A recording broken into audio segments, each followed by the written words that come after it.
কোরআনে সূরা তাওবার 36 নম্বর আয়াত অনুযায়ী আল্লাহ রাব্বুল আলামিনের কাছে 4টা মাস বেশি সম্মানিত। তার মধ্যে সবচেয়ে বেশি সম্মানিত যে মাস সেটি হচ্ছে জিলহজ মাস। সেটি কি মাস? জিলহজ মাস। এই জিলহজ মাসের 1 থেকে 10 তারিখ অর্থাৎ প্রথম দশকের আমল আল্লাহ রাব্বুল আলামিনের কাছে সবচেয়ে বেশি পছন্দনীয়। সুবহানাল্লাহ। হাবিব বলছেন, মা মিন আইয়ামিন আল আমালুস সালিহু ফিহা আহাব্বা ইলাল্লাহি মিন হাযিহিল আইয়াম। আল্লাহ তাআলার কাছে জিলহজ্জের 1 তারিখ থেকে নিয়ে 10 তারিখ পর্যন্ত বান্দা যে আমলগুলো করে এই আমলের চেয়ে পছন্দনীয় আমল আল্লাহ তাআলার কাছে আর কিছু নাই। সুবহানাল্লাহ। অর্থাৎ সবচেয়ে বেশি পছন্দনীয় আমল জিলহজ্জের 1 থেকে 10 তারিখের মধ্যে যে আমলগুলো করা হয়। সাহাবায়ে কিরাম প্রশ্ন করে বসলেন। সাহাবীরা প্রশ্ন করলেন, ক্বালু ইয়া রাসূলুল্লাহ, হে আল্লাহর রাসূল, আপনি তো অনেক সময় বলেছেন আমাদেরকে যে জিহাদ আল্লাহ তাআলার কাছে অনেক পছন্দনীয় আমল। ওয়ালাল জিহাদু ফি সাবিলিল্লাহ। এই 10 দিনের আমলকে আল্লাহ তাআলার কাছে এতটাই প্রিয় যে আল্লাহর পথে জিহাদ করার চেয়েও কি বেশি প্রিয়? আল্লাহ রাসূল বললেন, ওয়ালাল জিহাদু ফি সাবিলিল্লাহ। এই 10 দিনের আমল আল্লাহর কাছে এতটাই প্রিয় যে আল্লাহর রাস্তায় জিহাদ করার চেয়েও বেশি প্রিয়। সুবহানাল্লাহ। আল্লাহ রাসূল হাদিসের শেষে বলছেন, তবে ওই মুজাহিদের কথা ভিন্ন যে মুজাহিদ খরাজা বিনাফসিহি ওয়া মালিহি, সে নিজের জীবন আল্লাহর রাহে কুরবানির জন্য রওনা দিয়ে দিয়েছে, সে মাল সামানা নিয়ে জিহাদের ময়দানে আল্লাহর দ্বীনের সংগ্রামের জন্য বের হয়েছে, তার কথা ভিন্ন। কিন্তু যে এখনো পর্যন্ত জিহাদের সংকল্প করে নাই, ওই ব্যক্তির চেয়েও ওই সময় আল্লাহর পথে জিহাদ করার চেয়েও এই 10 দিনের আমল আল্লাহ তাআলার কাছে বেশি প্রিয়। সম্মানিত মুসলিম, এই 10 দিনে কি কি আমল আছে ধারাবাহিক আমরা শুনবো এবং সেগুলো আমরা এই 10 দিনের মধ্যে আমল করার চেষ্টা করবো ইনশাআল্লাহ। প্রথম আমল, জিলহজ মাসে যখন চাঁদ দেখা যাবে, প্রথম আমল হচ্ছে চুল, নখ এবং মোষ ইত্যাদি না কাটা চাঁদ দেখার পর থেকে। এটি একটি ফজিলাতপূর্ণ আমল। আল্লাহ রাসূলের স্ত্রী উম্মে সালামা রাদিয়াল্লাহু তাআলা আনহা তিনি বলছেন, عن أم سلامة عن النبي صلى الله عليه وسلم من رأى هلال ذي الحجة وأراد أن يضحي فلا يأخذن من شعره ولا من أظفاره। أم سلامة তিনি বলছেন, আমি আল্লাহ রাসূলকে বলতে শুনেছি, যে ব্যক্তি কুরবানি করার ইচ্ছা করে, আমরা সবাই কুরবানি করবো না ইনশাআল্লাহ? ইনশাআল্লাহ। কুরবানি যারা করবে, মান রাআ হিলাল যিল হিজ্জা, জিলহজ মাসের চাঁদ যেদিন থেকে দেখা যাবে, আর যারা কুরবানি করার ইচ্ছা করেছে তারা যেন ফালা ইয়াখুযান্না মিন শা'রিহি, তারা যেন তাদের চুল না কাটে, ওয়ালা মিন আযফারিহি, তারা যেন হাতের নখ না কাটে। যতক্ষণ পর্যন্ত না কুরবানি না করবে ততক্ষণ পর্যন্ত চুলও কাটা যাবে না, নখও কাটা যাবে। এটি এমন ফজিলাতপূর্ণ আমল। অপর হাদিসে এসেছে যে এই আমল করবে কুরবানির দিন পর্যন্ত, জিলহজ মাসের শুরু থেকে কুরবানির দিন পর্যন্ত যে আমল করবে, আল্লাহ তাআলা তাকে পরিপূর্ণ একটি কুরবানির সওয়াব দান করে দেবেন। সুবহানাল্লাহ। এমন ফজিলাতপূর্ণ একটা আমল। এখন বিষয় হচ্ছে যারা কুরবানি করবে, কিন্তু কুরবানি যারা করবে না তারা কি করবে?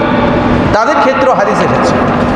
তাদের ক্ষেত্রে হাদিস হচ্ছে, আল্লাহ রাসূল সাল্লাল্লাহু আলাইহি ওয়াসাল্লাম বলছেন, যারা কুরবানি করবে না, কুরবানি দেওয়ার সামর্থ্য নেই, গরিব মানুষ, টাকা পয়সা নেই, আল্লাহ রাসূল বলছেন তারাও যদি জিলহজ্জের প্রথম থেকে নিয়ে এই 10 তারিখ পর্যন্ত এই আমল করে, সে যদি চুল না কাটে, তার হাতের নখ না কাটে, মোষ না কাটে এবং ইত্যাদি শরীরে যে লোমগুলো আছে সে যদি না কাটে, তাহলে আল্লাহ রাসূল বলেন সে ব্যক্তিও একটি পরিপূর্ণ কুরবানি সওয়াব পেয়ে যাবে। সম্মানিত মুসলিম, এরপরে এই 10 দিনের গুরুত্বপূর্ণ আমল হচ্ছে রোজা রাখা। কি রাখা? রোজা রাখা। কেননা এই 10 দিনের আমল আল্লাহ তাআলার কাছে সবচেয়ে বেশি কি? সেজন্য আল্লাহ রাসূল 1 থেকে 9 তারিখ পর্যন্ত, 1 জিলহজ থেকে 9 জিলহজ পর্যন্ত তিনি রোজা রাখতেন। সুবহানাল্লাহ। হাদিসের মধ্যে এসেছে, কানা রাসূলুল্লাহ সাল্লাল্লাহু আলাইহি ওয়াসাল্লাম ইয়াসুমু 9 জিলহিজ্জা। আল্লাহ রাসূল জিলহজ্জের 1 তারিখ থেকে থেকে নিয়ে 9 তারিখ পর্যন্ত আল্লাহ রসুল রোজা রাখতেন। সুবহানাল্লাহ। সেজন্য আমরা যাদের সামর্থ্য আছে তারা রোজা রাখার চেষ্টা করব। যদি 1 থেকে 9 তারিখ পর্যন্ত না রাখতে পারি তবে 9 জিলহজ হচ্ছে আরাফার দিন। এই 9 জিলহজ্জে রোজা রাখতে হবে। এই 9 জিলহজ্জে রোজার ফজিলত এমন, আল্লাহ রাসূল বলছেন সামু ইয়াউমে আরাফা আহতাসিবু আলাল্লাহি আই ইকাফিরা আস-সানাতা আল্লাতী ক্বাবলাহু ওয়াস-সানাতা আল্লাতী বা'দাহু। যে ব্যক্তি আরাফার দিনে রোজা রাখবে, 9 জিলহজ্জের দিনে যে ব্যক্তি রোজা রাখবে, আল্লাহ তাআলা তার পূর্বের 1 বছরের গুনাহ এবং তার পরের 1 বছরের গুনাহ খাতা আল্লাহ তাআলা মাফ করে দিবেন। সুবহানাল্লাহ। সেই জন্যই রোজা রাখতে হবে কিনা বলে? রোজা রাখতে হবে। 1 থেকে 9-এর মধ্যে যদি একটানা 9টা রোজা কেউ না রাখতে পারে তাহলে অবশ্যই আমাদেরকে আরাফার রোজা রাখতে হবে। এটি এরপরে হাদিসের মধ্যে পাওয়া যায় 1 থেকে 10 জিলহজ্জের মধ্যে করণীয় আমল হচ্ছে বেশি বেশি আল্লাহ জিকির করা। বেশি বেশি কি করা? জিকির করা। অন্য সময় তো আমরা জিকির করি, কিন্তু এই সময়ের জিকির, এই সময়ের ইবাদত আল্লাহ তাআলার কাছে সবচেয়ে বেশি প্রিয়। সেজন্য আব্দুল্লাহ ইবনে ওমর তিনি বলছেন ফাআকসিরু ফীহিন্না মিনাত তাহলিল ওয়াত তাকবীর ওয়াত তাহমিদ। আব্দুল্লাহ ইবনে ওমর বলছেন যে এই 10 দিনের মধ্যে তোমরা বেশি বেশি করে তাহলিল বলো। তাহলিল মানে লা ইলাহা ইল্লাল্লাহ। তাকবীর মানে কি? আল্লাহু আকবার। তাকবীর মানে কি? আল্লাহু আকবার। আল্লাহু আকবার লা ইলাহা ইল্লাল্লাহ আল্লাহু আকবার আল্লাহু আকবার ওয়ালিল্লাহিল হামদ। এই তাকবীর বেশি বেশি বলতে হবে। এর মধ্যে তাকবীর আছে, এর মধ্যে তাহলিল আছে, এর মধ্যে কি আছে? তাহমিদ আছে। আপনি যদি আলাদা আলাদা করে বলেন তাও হবে লা ইলাহা ইল্লাল্লাহ আল্লাহু আকবার, এরপরে কি? আলহামদুলিল্লাহ। তাহমিদ মানে কি? আলহামদুলিল্লাহ। তবে এই তাকবীর যদি কেউ পড়ে আল্লাহু আকবার লা ইলাহা ইল্লাল্লাহ আল্লাহু আকবার ওয়ালিল্লাহিল হামদ, এই তাকবীরের মধ্যে 3 প্রকারের জিকির রয়েছে। সেজন্য আমরা বেশি বেশি 1 থেকে 10 জিলহজ্জের মধ্যে বেশি বেশি করে আমরা এই তাকবীর পড়ব। হাঁটতে, চলতে, ফিরতে বেশি বেশি যখনই স্মরণে আসবে তখনই আমরা এই তাকবীর পড়ব, কারণ এটা অনেক ফজিলাতপূর্ণ একটা আমল।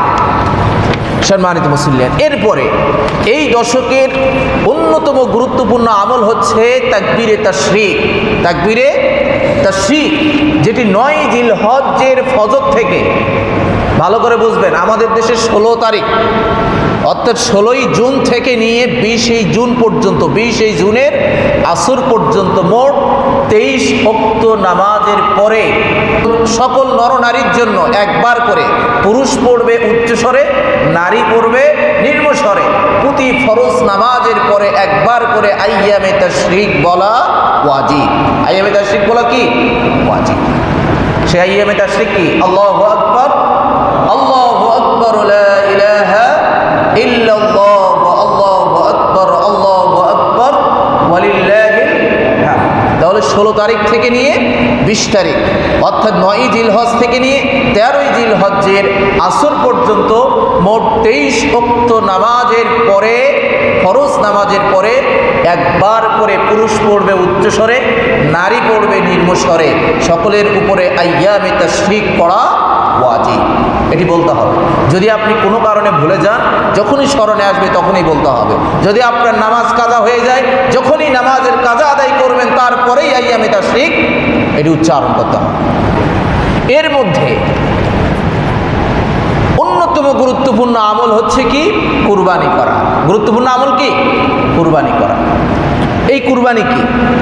কুরবানি হচ্ছে এমন ফজিলাতপূর্ণ আমল, আল্লাহ রাসূল সাল্লাল্লাহু আলাইহি ওয়াসাল্লাম বলছেন যে দিনে মানুষ কুরবানি করে এই দিনটি হচ্ছে আল্লাহ রাব্বুল আলামিনের কাছে সবচেয়ে শ্রেষ্ঠ দিন। সুবহানাল্লাহ। আল্লাহ রাসূল বলছেন ইন্না আ'যামাল আইয়ামি ইনদাল্লাহ ইয়াউমুন নাহার। আল্লাহ তাআলার কাছে কুরবানির দিনই হচ্ছে সবচেয়ে শ্রেষ্ঠ দিন। সুবহানাল্লাহ। হতে পারে হুজুর এই 10 দিনের আমল কেন এত বেশি আল্লাহর কাছে পছন্দনীয়? তার কারণ হচ্ছে সকল ইবাদত এই 10 দিনের মধ্যে একত্রিত হয়েছে। আমরা অন্য দিনে নামাজ পড়ি, অন্য দিনে জিকির করি, অন্য দিনে দান সদকা করি, অন্য দিনে কোরআন তেলাওয়াত করি। এই 10 দিনের মধ্যে নামাজ আছে কি নাই? এই 10 দিনের মধ্যে জিকির আছে কি নাই? এই 10 দিনের মধ্যে দান সদকা আছে কি নাই? কিন্তু অন্য দিনে কি আমরা কুরবানি করি? এই 10 দিনের মধ্যে কি আছে? কুরবানি আছে। এই 10 দিনের মধ্যে আইয়ামে তাশরিক আছে। এই 10 দিনের মধ্যে মুসলিমদের মহাসম্মেলন, ইসলামের অন্যতম ফরজ বিধান হজ এই 10 দিনের মধ্যে বাস্তবায়ন হয়। সেজন্যই আল্লাহর কাছে এই 10 দিনের আমল সবচেয়ে বেশি পছন্দনীয়।